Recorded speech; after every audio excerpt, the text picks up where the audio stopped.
Good evening बच्चों, कैसे हो?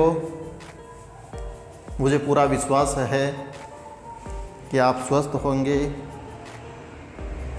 और अपनी पढ़ाई निरंतर कर रहे हैं, ऑफलाइन के माध्यम से, ऑनलाइन के माध्यम से। सतत आप चल रहे हो, सतत आगे बढ़ रहे हो। तो हमें भी संस्कार एकेडमी के साथ आगे बढ़ना है, चलना है, क्योंकि चलना ज़रूरी है। रुकना हमारे सनातन धर्म के खिलाफ है। जिसने भी पांव बढ़ाए हैं, जिसने भी चले हैं, मंजिल उसी ने भी पाई है। कहाँ मिलते हैं तमन्नाओं के शहर, कहाँ मिलते हैं तमन्नाओं के शहर। चलना भी ज़रूरी होता है मंजिल पाने के लिए। इसी श्रृंखला को हम आगे बढ़ाते हुए आज हमारा जो विषय है उपसर्ग, प्रीफिक्स। क्या होता है उपसर्ग, इसके बारे में हम जानेंगे। पहले देखते हैं उपसर्ग की परिभाषा क्या होती है। अनेक शब्दों का निर्माण हम मूल शब्दों में कोई शब्दांश जोड़कर करते हैं। अनेक शब्दों का जो हम निर्माण करते हैं तो मूल शब्दों में कुछ शब्दांश जोड़कर उसका हम क्या करते हैं, निर्माण करते हैं। इस प्रक्रिया में जब हम मूल शब्दों के पहले कोई शब्दांश जोड़ते हैं, कोई मूल शब्द है उसके पहले, प्री का अर्थ होता है पहले। देखो नाम से ही पता चल रहा है, शब्द के पहले कोई शब्दांश लगा देते हैं, उपसर्ग लगा देते हैं, तो हिंदी में उसे उपसर्ग कहते हैं। तो उसे हम क्या कहेंगे, उपसर्ग कहेंगे। जैसे मैं आपको उदाहरण के तौर पे समझाता हूं। देश मूल शब्द है, देश एक मूल शब्द है। उसमें देखो उपसर्ग जुड़ते हैं तो उनके अर्थ कैसे अलग हो जाते हैं। अब देखो जैसे वी प्लस देश, देश शब्द था, उसमें हमने वी उपसर्ग लगा दिया। क्या लगा दिया बच्चों, वी उपसर्ग, बन गया विदेश। क्या बना, विदेश। विदेश का अर्थ अदर कंट्री, दूसरे देश। अब देखो इसी देश शब्द में हमने दूसरा उपसर्ग लगाया स्व। स्व लगाते ही क्या बन गया, स्वदेश। स्वदेश का मतलब अपना देश। भाई इसी देश शब्द में देखो वी लगा तो क्या बन गया, विदेश, दूसरा देश। इसी देश में स्व लगा, स्व लगते ही क्या बन गया, स्वदेश। इसी देश में यदि आ लगा दे हम तो क्या बन जाता है, आदेश, जिसको अंग्रेजी में कहते हैं ऑर्डर। जैसे मैंने किसी को आदेश दिया कि बच्चों कल आपको ये चीज याद करके आनी है। तो देखो अब यहां देखो, देखने वाली बात है, देखो सब तो एक ही है। इस यहां भी देश है, ये भी देश है और ये भी देश है, परंतु उपसर्ग देखो अलग अलग लगे हैं। जो उपसर्ग लगे तो क्या हो गया, शब्द का अर्थ अलग अलग होता गया। जैसे यहां देखो विदेश बन गया, यहां स्वदेश बन गया और यहां आदेश बन गया। तीनों का अर्थ अलग है, तीनों की प्रकृति अलग है। शब्द एक ही था, परंतु शब्द में यदि उपसर्ग अलग अलग लगे तो उनका अर्थ भी क्या बन गया, अलग अलग बन गया। अर्थात उपसर्ग वे शब्दांश है जो मूल शब्द के पहले लगकर उसके अर्थ को परिवर्तित कर देते हैं। उपसर्ग बच्चों वो होते हैं जो पूर्व लगकर उसके अर्थ को क्या कर दे, परिवर्तित कर दे। वही क्या कहलाते हैं, उपसर्ग कहलाते हैं। उपसर्ग 4 प्रकार के होते हैं, उसकी चर्चा हम आगे करेंगे।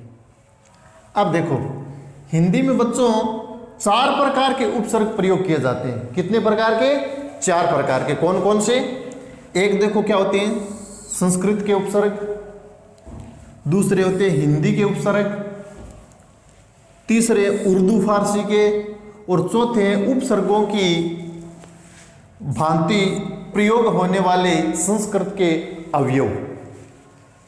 संस्कृत के अवयव भी उपसर्ग माने जाते हैं इन 4 प्रकारों में से। अब देखो संस्कृत के उपसर्ग कौन कौन से हैं। संस्कृत के उपसर्ग, संस्कृत में मुख्य रूप से 22 उपसर्ग माने जाते हैं। मुख्य रूप से अलग अलग विद्वानों की अलग अलग राय है, परंतु यदि सामान्य तौर से देखें तो 22 उपसर्ग ही माने जाते हैं। उनमें देखो, पहला है अति। अति का अर्थ क्या होता है? अधिक। इससे जो शब्द बनेगा वो अत्यधिक। अब आप कहोगे सर इसमें तो अति और यहाँ अत्यधिक है। ये देखो संधि युक्त शब्द है, अति प्लस अधिक, संधि युक्त शब्द है ये। अतिशय, अतिचार, अतिक्रमण, इनमें तो देखो आपको सीधा सीधा दिख रहा है अति प्लस सय, अति प्लस चार, अति प्लस कर्मण। ये क्या है? एक संधि युक्त शब्द है। परीक्षा में संधि युक्त शब्द भी पूछे जाते हैं, उनसे भी हमें प्रत्यय अलग करने आने चाहिए। दूसरा है अधि। अधि का अर्थ क्या होता है? ऊपर या श्रेष्ठ। जैसे अधि प्लस भार, अधि प्लस पति, अधि प्लस करण। तीसरा है अनु। अनु का अर्थ होता है पीछे या समान।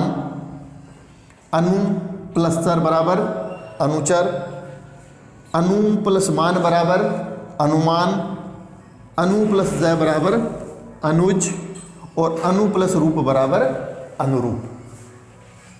आगे है अभि। अभि का अर्थ क्या होता है? और या सामने। अभि प्लस लाशा बराबर अभिलाषा, अभि प्लस शाप बराबर अभिशाप, अभि प्लस यान बराबर अभियान। पांचवा आता है आपके अपि। अपि का अर्थ होता है निकट। अपि प्लस धान बराबर अपिधान, अपि प्लस नद बराबर अपिनद। ये संस्कृत के 5 उपसर्ग है। आगे भी अब आगे है देखो, छठा उपसर्ग क्या है? अप। अप का अर्थ होता है बुरा, हीन, अभाव। इन शब्दों के योग में या ऐसे ऐसे अर्थ लगाए जा सकते हैं। अभाव भी हो सकता है वाक्य में कोई, या हीन शब्द के लिए या बुरा, इनसे रिलेटेड यदि होगा तो वहां क्या आएगा? अप आएगा। अप से जैसे अप प्लस शब्द बराबर अपशब्द, अप प्लस वाद बराबर अपवाद, अप प्लस यश बराबर अपयश। अव से, अव का अर्थ क्या होता है? नीचे या हीन। अव प्लस शेष बराबर अवशेष, अव प्लस गत बराबर अवगत, अव प्लस ज्ञा बराबर अवज्ञा। आ से, आ का अर्थ होता है सहित या तक। तो आ प्लस कार बराबर आकार, आ प्लस चरण बराबर आचरण, आ प्लस स्मरण बराबर आमरण। अब देखो 9वां उपसर्ग देखो, यहाँ आपको तय भी मिलेगा आधा, आधा दय भी मिलेगा। तो इनका अर्थ होता है ऊपर या श्रेष्ठ। उत्तम, उद्यम, उद्योग, उत्पाद है। फिर देखो उप। उप का अर्थ क्या होता है? निकट या छोटा।